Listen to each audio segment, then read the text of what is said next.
Welcome back to the channel. In today's video, we're going to be taking a look at a couple of potential first-round picks in 2027 and comparing them to first-round drafted quarterbacks in 2023 through 2026 and through 7 important metrics, in my opinion, for playing the quarterback position, as well as contextualizing their play with their offensive line play and wide receiver play. But first, we're going to take a look at first-round drafted quarterbacks in 2023 through 2026. Now, you can pause the video and take a really good look at this, but I'm not going to delve heavily into every single one of these quarterbacks and every single one of these metrics because I'm going to be explaining a lot in this video. But once again, feel free to pause. But the 7 metrics that I think are really important are PFF pass grade, their yards per attempt, which is a marker of efficiency, their adjusted completion percentage, which does account for, throwaways and such, but I think is also important. It's a good representation of accuracy. Their pressure to sack ratio, which lower is better. Their ADOT or average depth of target. Theoretically, higher is better, but as long as it's not excessively low and you're just dinking and dunking, that's fine if it's not necessarily the highest. Their rushing yards per game, because that is something I value for fantasy, for instance. And another big thing, their turnover-worthy play percentage. And for that also, just like pressure to sack ratio, the lower is the better. I want to mention a couple of prospects that I think were really, really, really undervalued here. Somebody like Bo Nix, he took a little bit longer, but we've seen kind of a pattern recently of guys not necessarily, being early declares as true juniors. That kind of, if they break out in their last season, and especially if it really is a breakout season, they've seen success at the next level. Somebody like Jayden Daniels and Bo Nix are great examples of that. Whereas you have players like Caleb Williams and Drake May who, Caleb Williams broke out as a true freshman, but he and Drake May, in my opinion, had their best years in their sophomore seasons before slightly regressing, but still having great, true junior seasons. But, not all quarterbacks develop the same way. Nobody follows the same path necessarily. But 2 players that I think kind of are oddballs here as far as don't really fit the mold necessarily would be Ty Simpson and Anthony Richardson. I think you could potentially argue J.J. McCarthy as well, but he did have some things working in his favor that those 2 just did not. So like with Ty Simpson, his PFF pass grade, for instance, was well below average and only better than Anthony Richardson's. His yards per attempt, a marker of efficiency, was really low. Now, if you look at his wide receiver play, it was also barely, but the worst among all these prospects, at least in their best season. His adjusted completion percentage was below the average as well. His pressure to sack ratio was over average, which is not good. His ADOT of 8.6 was below average as well. His rushing yards per game were below the average, and his turnover-worthy play percentage was higher, while having one of the better offensive lines among this group of prospects, or realized first-round picks. Then you have Anthony Richardson, somebody that had all the tools in the world, but was just not there as a passer, and really only started 1 season, much like Ty Simpson. Big red flags. His PFF pass grade was easily the worst and hurting the average, honestly. His yards per attempt were second worst in this group and kind of an outlier too. His adjusted completion percentage was easily the worst. Now, his pressure to sack ratio was 3rd best in the sample size. He's a very good, gifted athlete, so that was working for him. He liked to test the ball deep down the field in that Florida offense, so his ADOT was 2nd highest in the entire sample size. And his rushing yards per game of 64.8 in his best season barely edged out Drake May for 2nd best in the sample size, below Jayden Daniels' ridiculous 104.2. And one thing to note is sacks take away from these guys' rushing yards per game, so that's kind of impressive, especially for Jayden Daniels. But the turnover-worthy play percentage of 3.3% was also tied for 2nd highest, which is bad in the sample size, while having, decent enough offensive line play and not particularly great wide receiver play. Now we're going to take a look at whether the 2023 through 2026 first-round drafted quarterbacks met the minimum thresholds before their final collegiate season, the average thresholds before their final collegiate season, and then the average thresholds after their final collegiate season. We're going to be doing the same thing with 2027 prospects and then comparing them side by side later so you get a good idea of that. But I wanted to see, because we are 1 year out from the 2027 draft, where do the prospects in the 2027 draft score compared to some of these other guys that did end up getting the capital, right? So taking a look at the minimum thresholds on the top left before their final collegiate season. Obviously, like I mentioned earlier, Ty Simpson and A-Rich, they were one-year starters. There's a negative correlation between being one-year starters in college and succeeding at the NFL level. So that is one potential issue for Ty Simpson if history repeats itself. But interestingly enough, Jaden Daniels had the lowest score among players that were qualified, and this was, 300 or more dropbacks in a collegiate season to even meet this threshold. So I'm not working with tiny sample sizes as far as meeting the metrics themselves. Once again, Jaden Daniels was the only guy with 5. Everybody else that had enough dropbacks to be considered for this had at least 5. Mendoza, Bo Nix, and Bryce Young were some of the only guys besides Jaden Daniels to not have 7. But then you have Ward, Dart, Williams, May, Penix, McCarthy, and CJ Stroud all had 7 out of 7 for the minimum thresholds, meaning they were probably better than Anthony Richardson or Ty Simpson in basically all the categories. Now, were the average thresholds met before their final collegiate season? Interestingly enough, Fernando Mendoza, the answer is no, none of them. Cam Ward only had 1 met. JJ McCarthy only had 2. Now, a number of guys had 4 and 5 met there, so that's something to note. And were the average thresholds met after their final collegiate season? So Fernando Mendoza and Cam Ward, as well as JJ McCarthy and Anthony Richardson, only had 3. Ty Simpson, the answer is none, so that's kind of worrying to me as well. But interestingly enough, Jackson Dart was the only one of these guys to have all 7 met. That's pretty impressive, and he's looked pretty good as far as playing the quarterback position at the next level. But then, Jaden Daniels went from being the lowest in terms of minimum thresholds before his final collegiate season to being one of the higher ones with 6 after his final collegiate season, as well as Bryce Young. Players like Bryce Young, I just think it's the height. Guys like him and Kyler Murray, it's just really hard when you can't use the middle of the field effectively because you just can't see it and access it.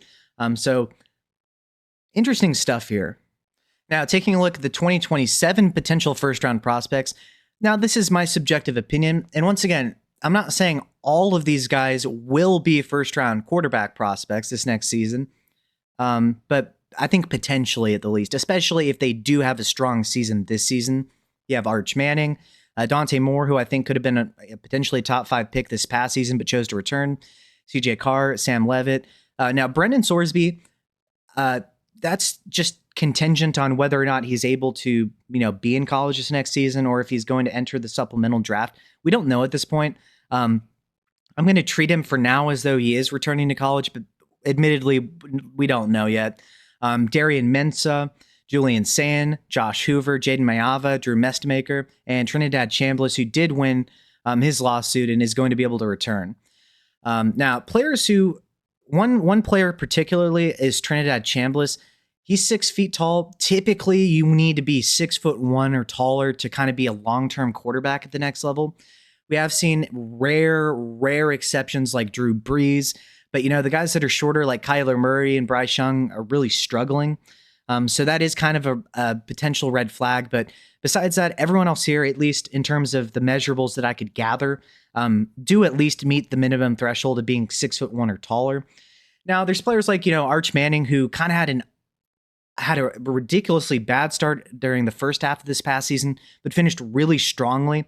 I do think I want to see a step up from him. His PFF pass grade overall for the year was 82, for instance, and his yards per attempt of 7.8 did meet the minimum threshold set by Anthony Richardson, but that's not very impressive in and of itself. But the pressure to sack ratio was good, for instance. The ADOT was right almost at that average there, and then the rushing yards per game of 30.7 is fine. The turnover-worthy play percentage does need to go down a bit, but the offensive line play and wide receiver play weren't that great for him. Dante Moore, his PFF pass grade was easily fine with me. The yards per attempt, a little bit below what we would want, but the adjusted completion percentage was excellent. The pressure to sack ratio, I want to see it go down a little bit, but it's not excessively high to where I would worry that much. Now, the ADOT, kind of dink and donkey. I think that kind of helps the adjusted completion percentage because you're not testing the field as much as somebody like Arch was, for instance, or especially players like Carr and Sorsby. The rushing yards per game, he's not really a dominant dual threat guy like Jaden Daniels, really, but he can scramble for first downs. But The offensive line play was one thing that he really had going for him. It was the best among anybody in the sample size, and the wide receiver play was better than a lot of people's too. CJ Carr, somebody that I really like from Notre Dame, had an 83.5 PFF pass grade. That's going to need to go up if he's going to meet the average. But once again, everyone here, just going to say this now, their best PFF pass grade from a season with at least 300 plus dropbacks was better than Anthony Richardson. So that's at least something I can say for everybody here. His yards per attempt, 9.2. I'd like to see that go a little bit higher, be a little bit more efficient, but that's not bad at all. His adjusted completion percentage is 73.2, a little bit below the average threshold there, but not too bad. The 10.5% pressure to sack ratio is great. The ADOT of 10.6, testing deep down the field, I really like that. Now, the rushing yards per game, he's not really going to be a dynamic rusher. So you could argue ceiling versus floor with some of these prospects. And he's probably not going to be a ceiling player in terms of, unless he's really, like a Joe Burrow type, right? 3.2% turnover worthy play percentage, a little bit higher than I'd like to see, but not getting up into the 4s and 5s where I'd really start to worry. But he did so with really poor O-line play. And then his wide receiver play was fine, but not dominant necessarily. Sam Levitt didn't have enough of a sample size for him to be considered here. Brennan Sorsby, somebody who had a lot of intriguing strengths. His 86.3 PFF pass grade's a little bit below average, but fine. His 8.3 yards per attempt, below average. His 71% adjusted completion percentage is worrying. It is better than Anthony Richardson, so I can say that about him. But where he really excelled was pressure to sack ratio. It was the best among the sample size. His ADOT was tied for the highest with CJ Carr. His 48.3 rushing yards per game also led the sample size. There were a couple guys, Arch and Trinidad Chambliss, that had a lot of rushing upside too, though. But another thing I was really impressed by was his 1.8 turnover-worthy play percentage. That's an excellent number. That's Caleb Williams level of protecting the football there. While doing so with, not very good offensive line or wide receiver play, 68.8 and 73.5. Then we have Darian Mensah, 85 PFF pass grade. Yards per attempt, not the most efficient. So that does need to go up significantly, in my opinion. Still better than Anthony Richardson, though. 76.2 adjusted completion percentage, 15.5 pressure to sack ratio. Would like to see that go down just a little bit. His his ADOT rather of 9.4 is a decent number, but rushing yards per game, not that great. Negative as a matter of fact, because sacks are accounted for, and a 3.6% turnover-worthy play percentage. Would like to see that go down. Now, getting him down to a couple guys beyond that I think I really like are Julian Sayin. Now, he's less of a tools guy and more of a pinpoint accuracy and just competence, in my opinion. So his 92.5 PFF pass grade was the best in the sample size by a decent margin. His 9.2 yards per attempt meets the average threshold that I would like to see from somebody in their best collegiate season based on the averages there. His 82.5% adjusted completion percentage led this sample size. Really good number there. His pressure to sack ratio of 16.1% is a little bit high. That's above average, but not to where I would really worry, like Jaden Daniels around 20% coming out. And then, his ADOT 8.7, not as high as I would really like to see. I would like to see that go up, test the field a little bit more. But once again, he doesn't have necessarily the best arm. And his rushing yards, negative. He's not really, going to threaten too many people with his rushing ability.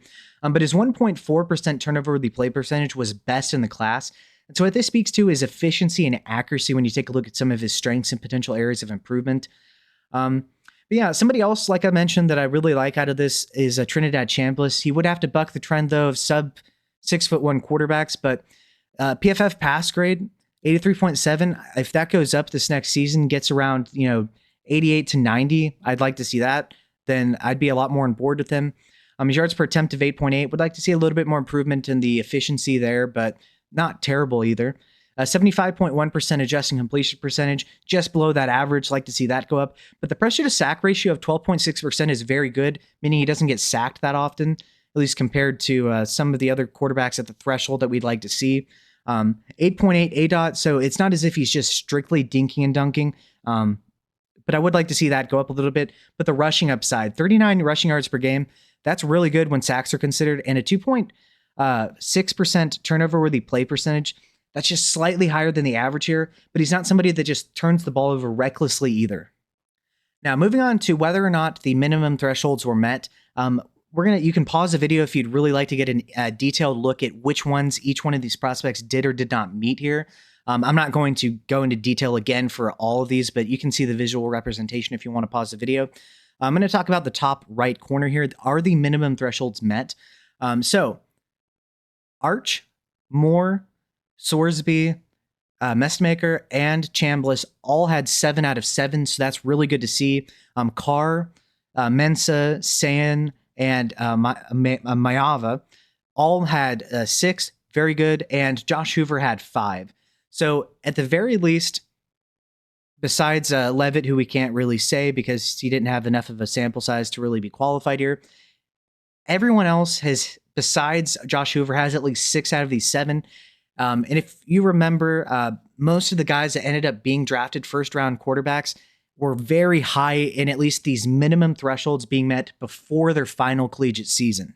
And I want to give a special shout out to my Patreon members. Thank you to Big Hunt, SP, Mage Jack, Infamy MTG, AOYOB, The Dawn, Any Buckeye, Nomad Scott, and British Gremlin. Thank you guys for your support. If you would be so kind and would like to help support the channel, you'll get access to a private Discord where we have real life football chats, fantasy football chats, and then a trades chat room as well. I'll give you specific team building advice, based on your specific league settings, optimal rosters based on the specific point scoring, the specific lineup settings as far as how many running backs, flexes, etc., whether it's super flex or 1 QB. We'll talk over the strengths and potential areas of improvement of your individual teams as well. Whether that be for redraft, dynasty, teams that are already established in dynasty. And you'll also have the ability to get access to videos a day early and the ability to suggest videos in which you would like to see. So if you'd like to become part of a growing and close-knit community, feel free to join. If not, thank you for your support via watching these videos, potentially leaving a like and a comment below. I really appreciate it. With that being said, let's get back to the video. Now, taking a look at whether these prospects have met the average thresholds before their final season. Now, before you freak out and think this class is terrible, remember, they've had one less season than every one of these other first-round quarterbacks, and a lot of those first-round quarterbacks had their best season in their final collegiate season and were lower before the end. And some of these guys already have more of these markers hit than guys who ended up being drafted after their final collegiate season. So keep that in mind. Once again, you can pause the video if you want to take a look at the chart and which one of the average thresholds these guys have or have not hit yet, along with the average scores. But taking a look at the top right corner, I will go into that. Are the average thresholds met? Arch Manning only has 1 out of 7. Same with Jaden Mayava. Players like Darian Mensah and Josh Hoover have none. But players like Dante Moore and Trinidad Chambliss have 2. Players like CJ Carr and Drew Mestmaker have 3. And excitingly, Sorsby, once again, depending on what ends up happening with him, has 4. And Julian Sayin has 4. So some of these guys at least have a couple of these thresholds met already before their final collegiate season. And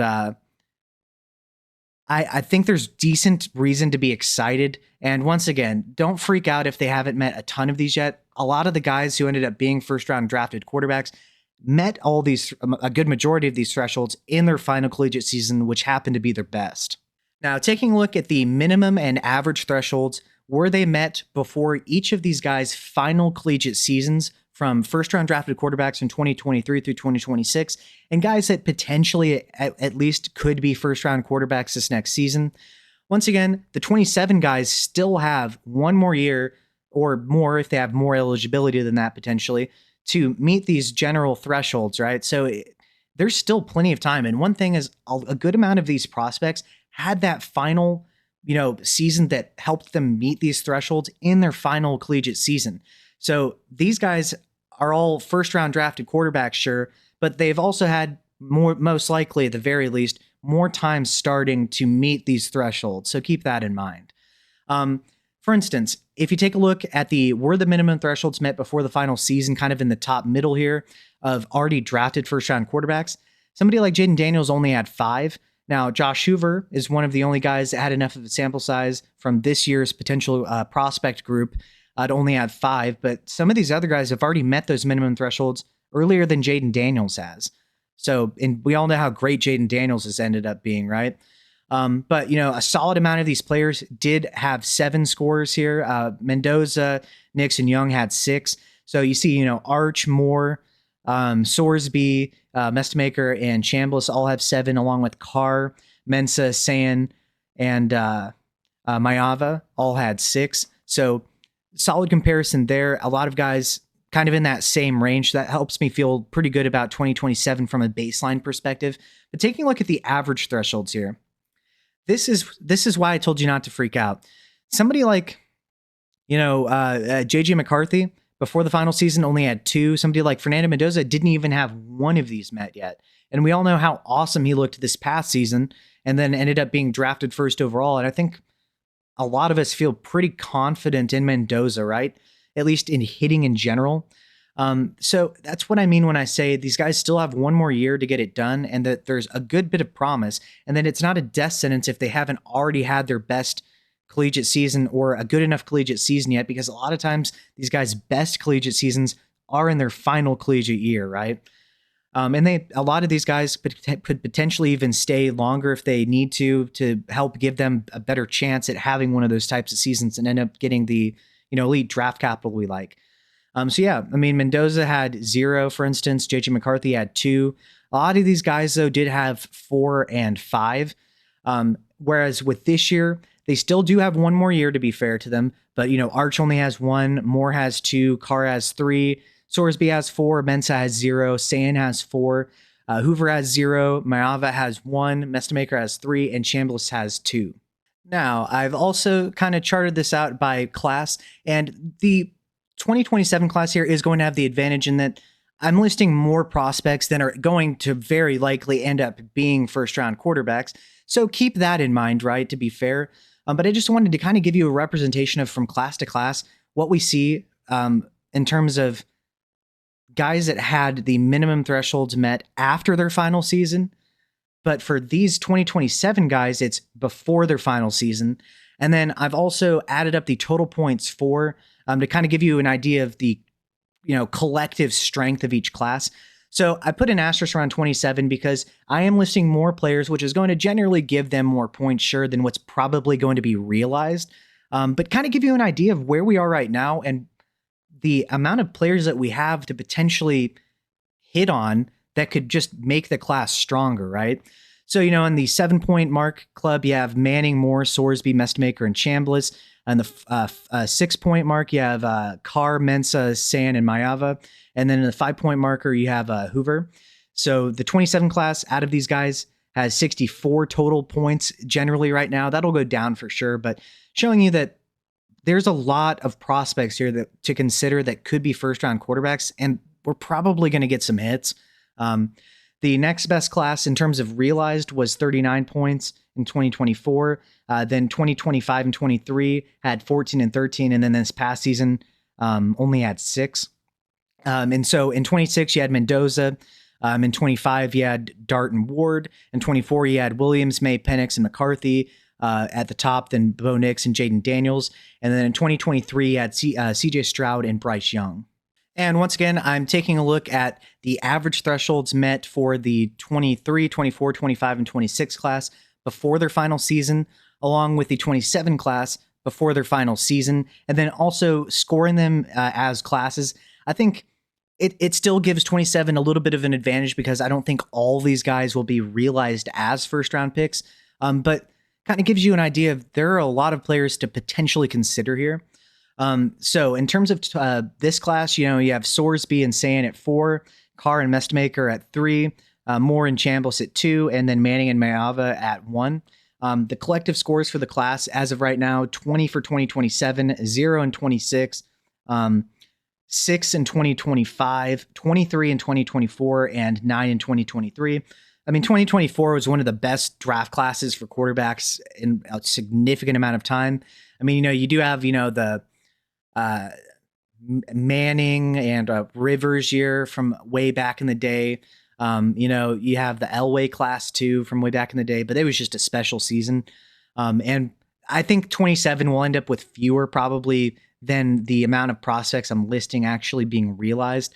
But just to show you, and a year out in 2026, nobody You had nobody that ended up being drafted first round that had met these minimum thresholds, or these average thresholds rather.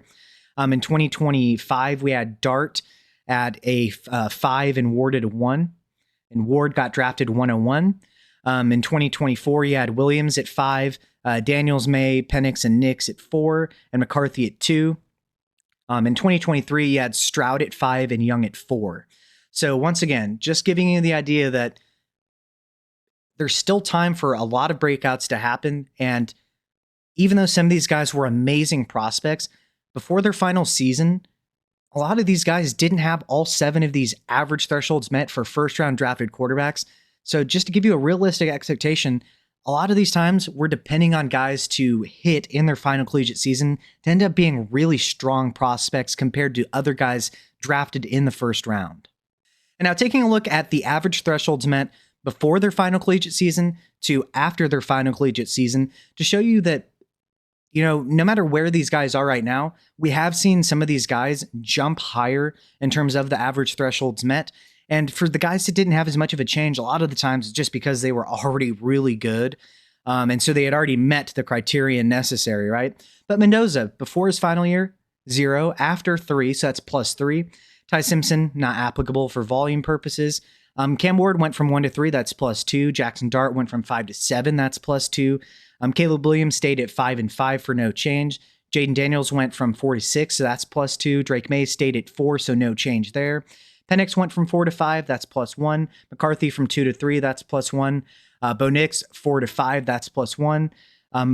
Bryce Young went from 4 to 6, that's +2. Stroud stayed at 5, so that's no change. And then Anthony Richardson went from nothing to 3 of the criterion met. So when you take a look at the guys that I mentioned earlier and you see that they're not all, at the 5 to 7 mark yet, they all have at least one more collegiate season to get there. And a lot of times these guys, as you can see, have big increases in their final collegiate season.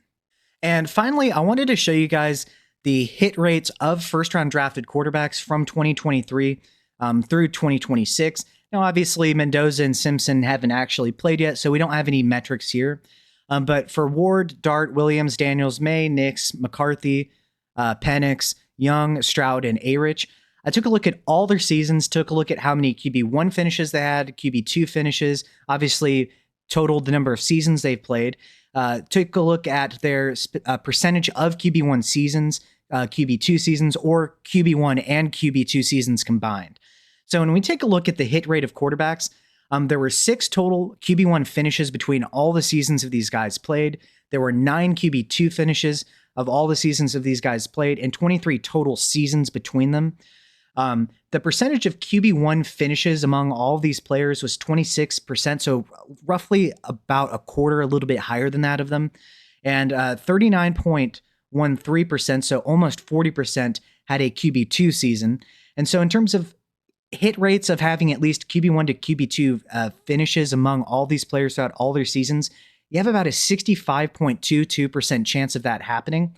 And we're going to be breaking down the running backs, wide receivers, and tight ends of the 27 class and comparing them to prospects from the same draft classes drafted before them to get an idea of the strengths of this class. And what I will say is the quarterback position has been one of the safer ones, surprisingly, in terms of the guys being drafted where they end up being drafted in the first round, hitting compared to other positions. So keep that in mind. And so, yeah, I don't think this class necessarily has, the Caleb Williams or Drake May that we were very confident in as a prospect coming out, especially, as early as their sophomore season. But I think there's a lot of hope and promise just because there's so many potential guys this season. And a lot of the times these guys have their best collegiate season in their final collegiate season. And so we've seen a lot of growth from before their final season to their final season from past first round prospects. And so I think due to the collective amount of quarterbacks that potentially could meet the mark, along with potential transfers and be it the quarterback themselves or receivers or potentially offensive linemen coming to play for these teams, that there is a lot of hope for these quarterbacks in 2027. And I think we're going to get some studs. But what do you think? Let me know below in the comment section. And keep in mind, I'm going to be doing the same thing for the running backs, wide receivers, and tight ends as well, because the quarterback position isn't even the strength of the class. But yeah, if you're a Patreon member, thank you for your support. Without your support, this wouldn't be possible. If you would like to become one, I'm going to leave the link in the description. If you cannot afford to, do not wish to, if you could just like the video, leave a comment below, subscribe to the channel, I'd really appreciate it. With that being said, thanks guys, and have a good day.